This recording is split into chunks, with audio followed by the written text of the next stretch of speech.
zinge nei na ti lo ham sim tu cheng zi a golin pao mo lung nei chan zi a khan khole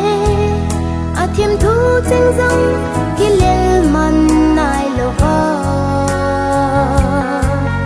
nai hin pul do dia nei hin lai tan zing wang hi o ka sang ngam po gel pha lo khen na ding tim thu na hin nel zan chu o he hai sa min lung gel thang ban zo la a le nge ka sang ga leng chan na zan chol dam na jing zong lam to mo kun ling nei chunga lon hi ka lo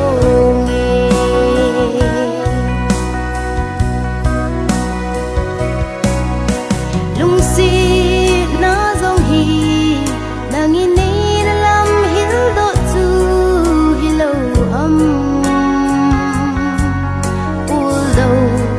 le ka na zong nang ako in ka na mu do in